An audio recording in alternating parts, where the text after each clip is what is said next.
Je m'appelle Chantal.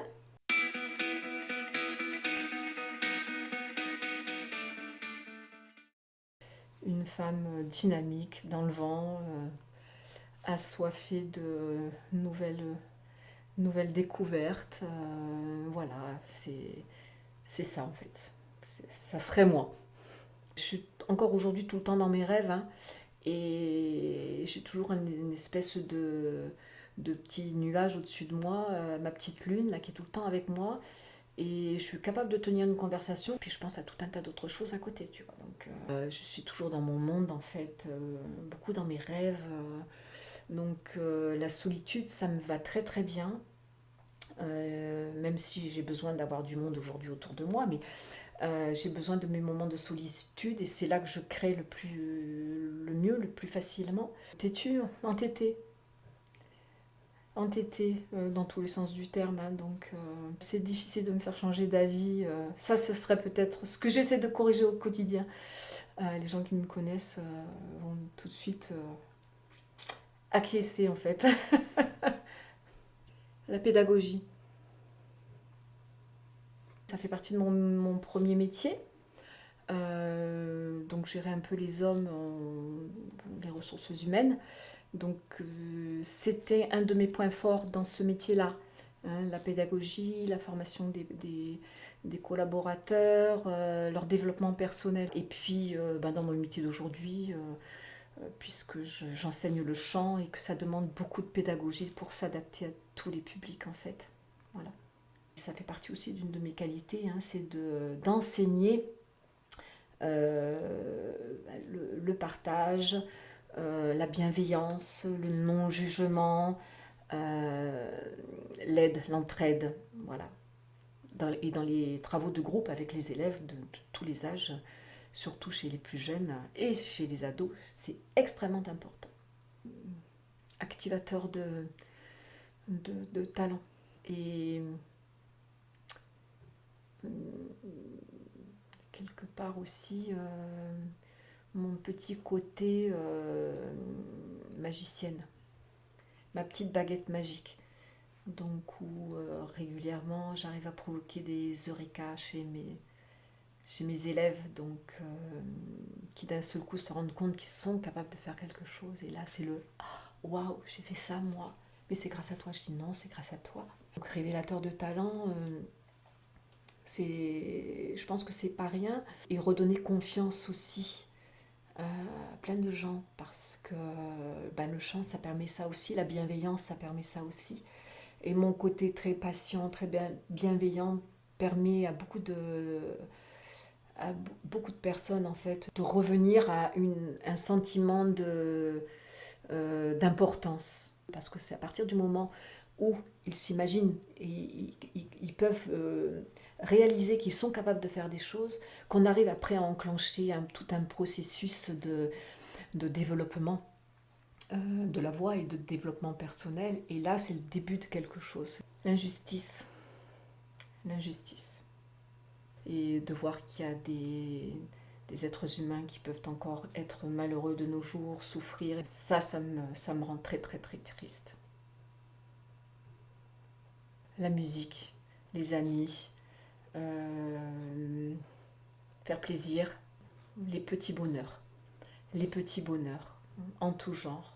La nature, la montagne, les balades en montagne, les amis proches, euh,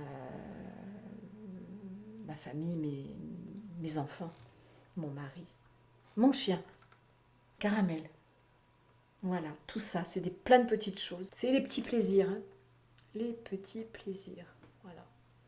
Les tout petits plaisirs cumulés. Parce qu'on peut vouloir courir après le bonheur, hein, mais il est où le bonheur? Quand je vais pas bien, et ben voilà, je fais de la musique. Et ça va tout de suite mieux. La musique et le chant, c'est une source de bonheur, hein, même si on ne pratique pas soi-même, ne serait-ce que par l'écoute.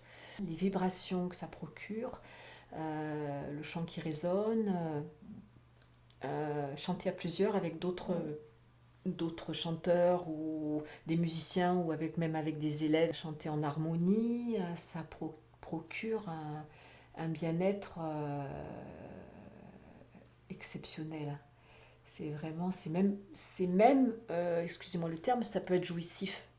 Tout, tout sauf les chiffres et l'organisation. Non, tout, beaucoup de choses me passionnent, la musique plus particulièrement. J'aime non seulement chanter, mais faire chanter, mais aussi mettre sur scène bah, les chanteurs. Et donc créer des spectacles, des comédies musicales, des choses comme ça, ça me plaît énormément. Et c'est vraiment la culture musicale, mais intergénérationnelle aussi, qui m'intéresse. Pas simplement de me réserver à un public juste de professionnels. Non, j'aime enseigner à tous les âges. Les échanges qu'il peut y avoir en termes de musique entre les nouvelles générations et les autres, euh, c'est top. À travers mes élèves, mon rêve personnel se réalise en fait, parce que moi finalement je m'en fous. Moi je peux aller sur scène, ok, je vais prendre du plaisir, peut-être que je vais en donner, mais c'est surtout ce qui m'intéresse, c'est de partager ça et c'est que ça puisse arriver à d'autres et qu'ils puissent justement y arriver eux quand c'est faisable, quand c'est possible, beaucoup plus tôt, beaucoup plus vite que je n'ai pu le faire moi. La vie quotidienne, après, ça ne me passionne pas du tout. Hein. Les choses du quotidien, la maison, tout ça, le ménage. Non, tout ça, c'est pas pour moi. Bah, je le fais, hein, parce qu'il faut le faire, bien évidemment. Sinon, les gens ils vont croire que ma maison est pas propre. Non, non, si, je le fais. Mais alors, je le fais entre deux trucs, en fait, par petits bouts. Voilà. Physique, j'ai une grande énergie, même si quelquefois je peux avoir des baisses de forme, parce que justement, je ne sais pas faire les choses à moitié. Donc, j'ai souvent des occupations très énergivores.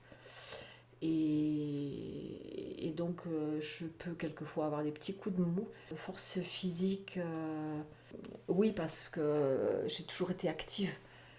J'étais grande sportive aussi, étant jeune. Donc, je suis tout le temps en mouvement, donc je ne me laisse pas aller. Voilà.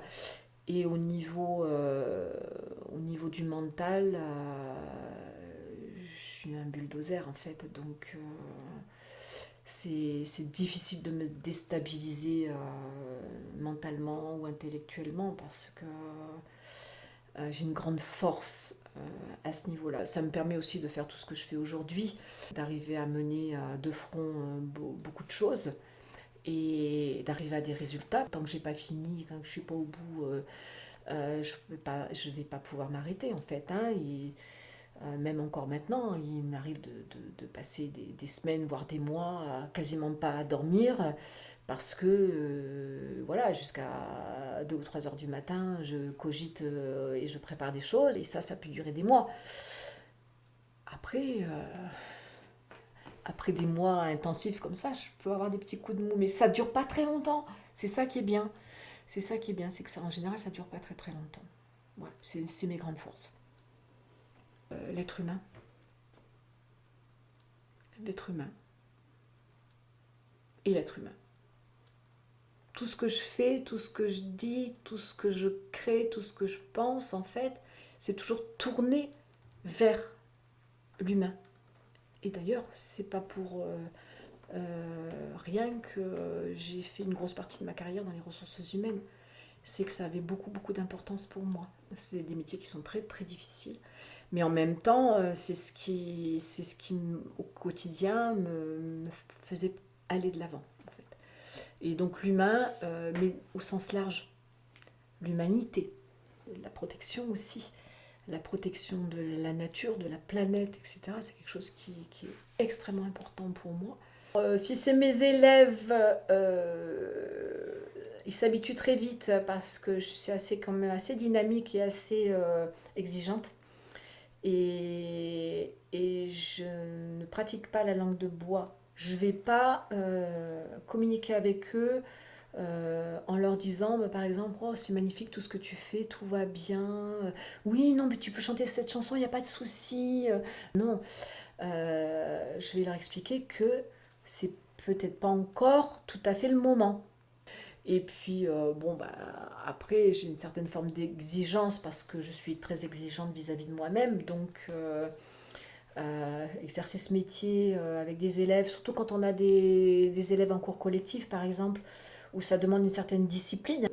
Je suis dynamique, je suis sympathique, je suis gentille, mais à un moment donné, il faut qu'on bosse. Donc, on arrive à bosser. Donc, de temps en temps, je pose un petit peu des coups de gueule, mais ils sont à l'habitude maintenant, d'ailleurs, ils n'ont pas du tout peur de moi. Et puis, la plupart du temps, ils sont habitués. Après, avec mes autres proches, j'ai pas forcément besoin d'avoir autant de filtres. Donc, je peux avoir un petit peu moins de patience ou je suis pas rancunière, mais je peux avoir mauvais caractère, je peux être chiante. Et puis râleuse, un petit peu râleuse dans la mesure où, enfin, surtout à la maison, euh, quand j'en ai marre de voir tout traîner, ouais, je vais râler. Je suis pas non plus quelqu'un qui va rester longtemps sur une désillusion, sur une déception, donc je vais aller de l'avant, je vais toujours aller de l'avant.